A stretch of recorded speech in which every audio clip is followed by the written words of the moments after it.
the transnational gangs or the narco terrorists who operate, the cartels that operate in along the Mexican-U.S. border, have seen in the last, really in the last 15 years, I'd say, but in the last decade especially, have really seen the potential fruits to be had from human trafficking, in that they have a repeat business, because the product keeps getting kicked back, and those are the humans that they bring across. So you bring a kilo of cocaine or some fentanyl into the country, it's sold, it's done. You get one shot at profit off of that. With human cargo, it's repeat business. It's recyclable. The people come back through. I don't mean to put it that way, but that's how they see it. They see these people as products, and they see it as a repeat product that they can sell over and over and over again, because they get the $3,000 or whatever the people are paying them every single time they cross. So it's a repeat business, and it's a lucrative one,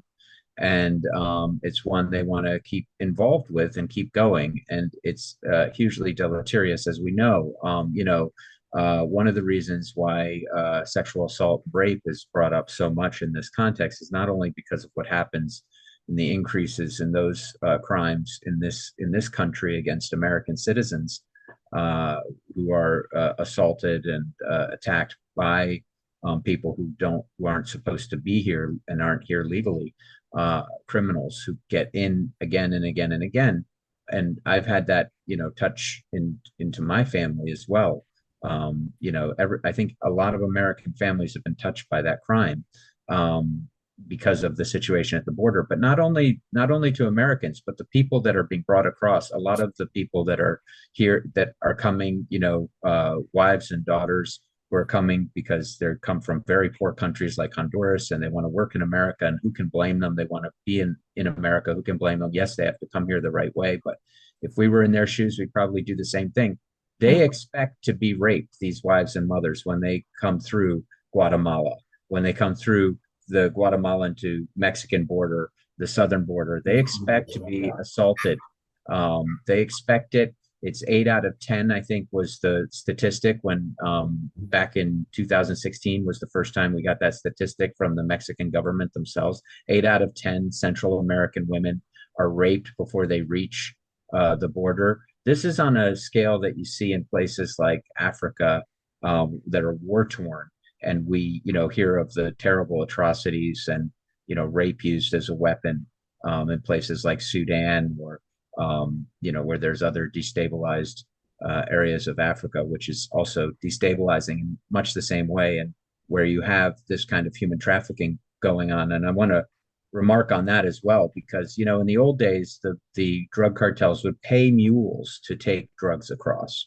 Now they have also slave labor to do that for them, something they've learned from Al Qaeda in the Islamic Maghreb, where they've picked up a lot of tactics is off Al Qaeda. But Al Qaeda in the Islamic Maghreb, which is the Al Qaeda affiliate in the Sahel region of Africa, along the northern tier and western tier of Africa across the Sahara, Al Qaeda in the Islamic Maghreb, which has caused huge destabilization in that region over the last decade, they are engaged in human trafficking in a big way, and drug trafficking, and they've merged the two. So the drugs they're bringing in, Al Qaeda in the Islamic Maghreb, that they move to Europe from Colombia, come in through Western Africa, they move them across the Sahel.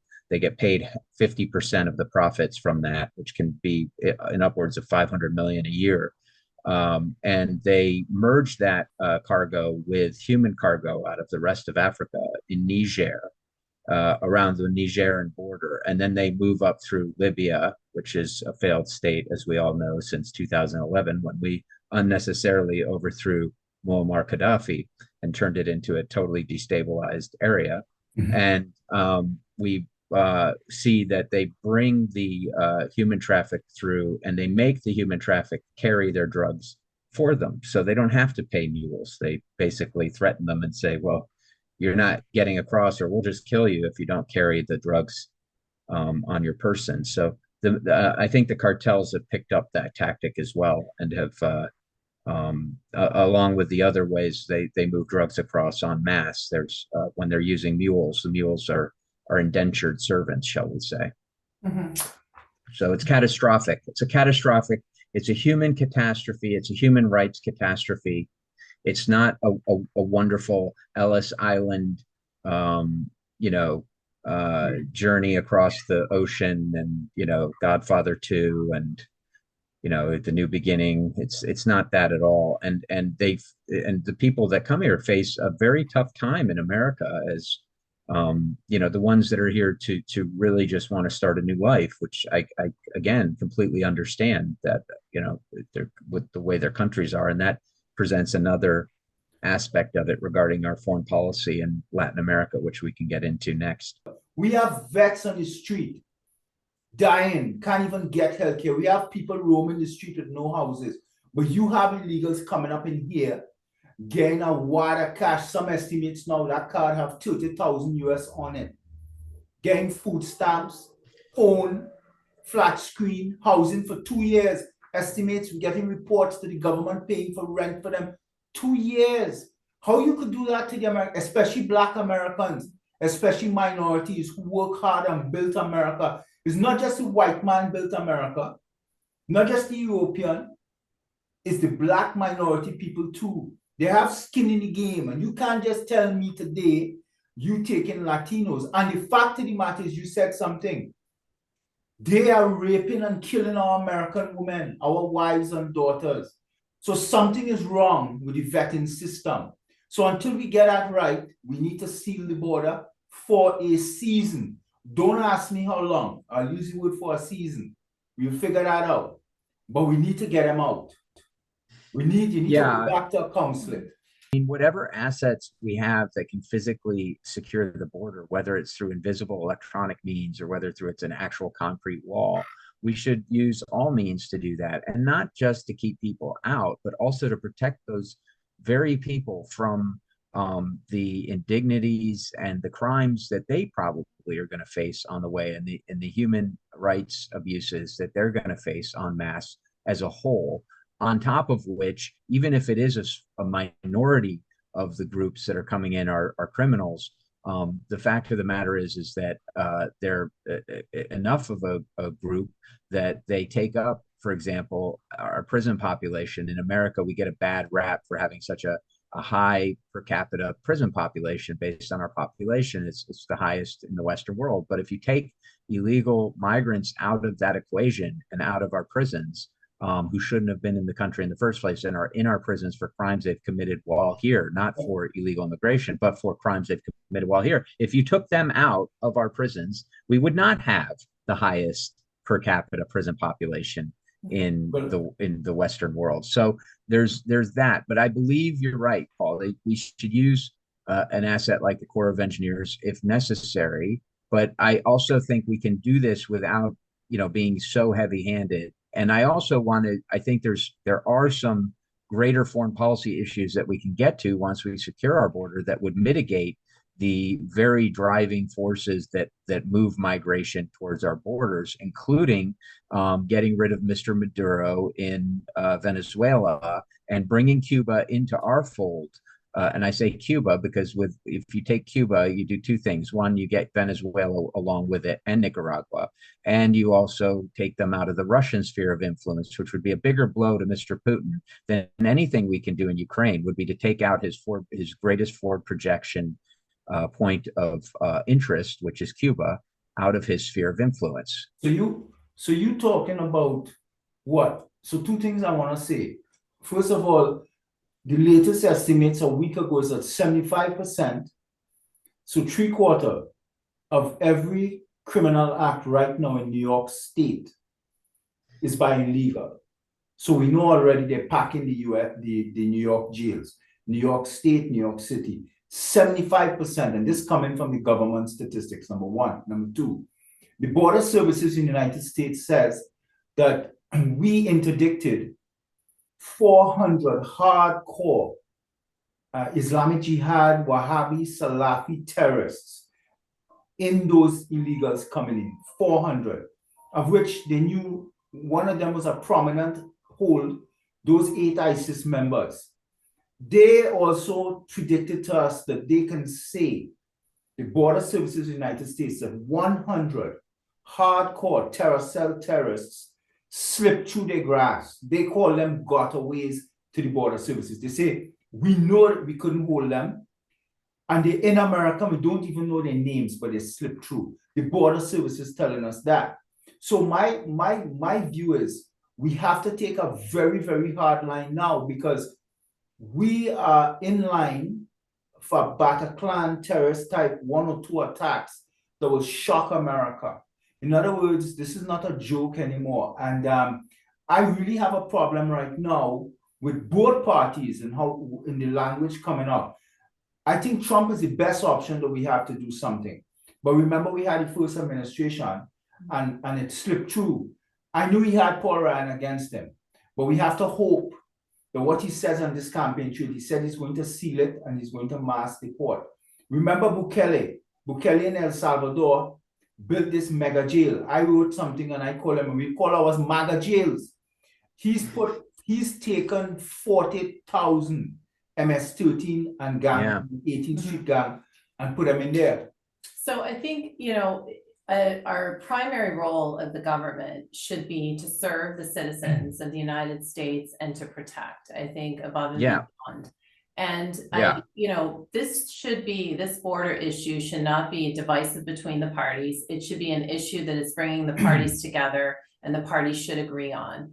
We need to secure the border. We need to protect the United States citizens who reside within the border. And instead of, as you mentioned, Paul, the illegals that are coming in, we have homeless vets who are on the street, and yet we are handing out bank cards to people coming into this country. I think that we need to turn inward and look at the problems that we have on US soil, and we need to address those as a country. Democrats, Republicans, independents, conservatives, everyone on board to take a look at our problems within the US border. And once we get a hold of those problems and get a handle on them and can settle them, then I think we can start talk about funneling millions and billions of dollars, overseas. We need to get back to basics, and that is within, securing that border and within the country. And I'm gonna just, have you have the last word here, Alex, in summing up, your thoughts on what we just spoke about. But could I ask him something? Summing it up, Alex, could I ask you something? So you mean like implementing a social program in those South American countries to help them stem the flow of illegals, so we help them socially and economically on that side? That's what I'm asking you. Do I think we should do that? Well, I think we need to reset our foreign policy in order to better facilitate more prosperity in the region. And I mean, that sounds very vacant and electiony. But no, I absolutely think that we should engage with countries more effectively in the region in order to bring them on side. And one of the things we can do, for example, in Cuba, is we don't have to give any social help or in that sense. It's through trade. Trade is the best way, because that way everyone earns and prospers. With Cuba, for example, American farmers can supply 80% of the food that the Cuban people consume, which they need. They need food. And Cuba is no longer an ideologically communist state as much as they try to pretend to be. That's more of a cosplay. They're mostly crony capitalists. So 80% of our farmers can supply 80% of the food to Cuba. That makes Cuba dependent on us and our farmers dependent on them. And it prevents foreclosures in the heartland. And at the same time, we bring Cuba into the fold through that kind of trade. That's just one example. And then we take them out of the Russian sphere, because let's not forget the Russian sphere of influence is wielded the same way it was wielded during the Soviet period, which is through military support more than anything else, because the Russians have nothing really else to offer except military technology. And so AK-47s, that's why that rifle is so still to this day ubiquitous in regions where the Russians have influence, is because of that. That's their main calling card, is we'll supply you with weapons. And that's really all they supply Cuba with in support, is money and weapons. And we can fix that in 2 seconds flat. We could take Cuba right out of this Russian sphere of influence. And that's a big threat in Latin America. Every problem we have, the roads lead back to Cuba in Latin America. And part of it, and I'm talking about this Venezuela, with unloading the prisons and the asylums and changing the migration equation even more. in an even more negative fashion. So by now we're getting a real influx of criminals. If before it was a certain small percentage of everyone coming in was actually really great, and there was a small percentage of bad guys, which was still a lot, now it's more than a lot because they're dumping the prisons on us. Which is, by the way, an old Cuban tactic. All you have to do is go back to Scarface and watch Scarface. The opening is what? The Mariel boat landings, and that's Castro dumping the prisons. Tony But Montana came out of a Cuban prison.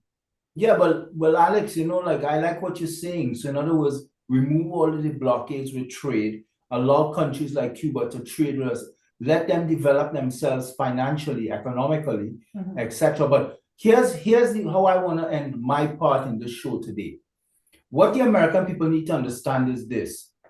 What is coming up through the southern border and why it must be sealed, and even the northern border with Canada, we need to put sensors, adopt that, maybe not a wall with the northern, because Trudeau and they had engaged in a relationship with Obama. I remember they even had a summit where Trudeau told Obama in Obama's era, don't worry, because the Congress was putting blocks on the illegals coming in. And Trudeau said, we will take them. When they were coming up to the elections, even with Trump, Trudeau said, we will take them up in Canada, because they knew Trudeau and Obama had this thing. Don't worry, they're coming to Canada as a stepping stone. They really want to come to Uncle Sam. What I want Americans to understand is this. In those illegals have terrorists, Middle Eastern and North African hardcore Islamist, jihadist terrorists. They're coming up into Mexico. They're making their way. They're changing their whole appearance. They're shaving all their beards. They're cutting the hair. They're dressing Latino in the flannel shirt, the khaki pants, and they're looking Latino. Yeah. But they are hardcore Muslim Islamist terrorists. We have to call it as it is. And they are hell-bent on destroying America. They're coming to America to hurt Americans. That's it, point blank. We don't want them in America, and we need to stop them. So it is not good enough if Trump gets elected, or even a Harris, or somebody, and they says, okay, we're going to cede to the population. We're going to close the border to keep you nice. But you don't deport. If you close the border but kept the 30 million in America here illegally, it's over. You cannot close the border without deportation of who's here. And that's how I'm going to end. Well, I think there's some truth to that for sure. I mean, there is truth to that when you think of certainly the criminal element and the terrorists. I mean, the terrorist piece is a whole separate enchilada in the sense that you go after the terrorists as a single operation. In terms of that's a singular mission that's very specific and very high level in terms of our security, and it's a threat we'd face even with a secure border. We just wouldn't face it as acutely, which is the point. But at the same time, in terms of deportation, I would say that you just prioritize criminals and of course terrorists is a different level, but criminals definitely of any criminal, just like any country. If I'm in a country and I have a criminal record and I'm not supposed to be there, they're going to eject me. They're going to get rid. France will send me home. Canada would send me home. I had to jump through hoops. You mentioned I had lived in Canada, Paul. I'm an American, but I had to jump through hoops to live in Canada, and I'd been married to a Canadian for over a decade when I moved there. So it was enlightening how much Canada vetted me as an American coming there with clear ties to the country, children who are also dual national. It was interesting to see that, and I was glad to see that. But that's the way it should be in America as well. We should. And by the way, I mean, the people that come here legally, I'm happy if we get this thing, if it happens where the border is run the way it's supposed to be run, it's secure the way it's supposed to be secure, and we fix some of these problems in Latin America.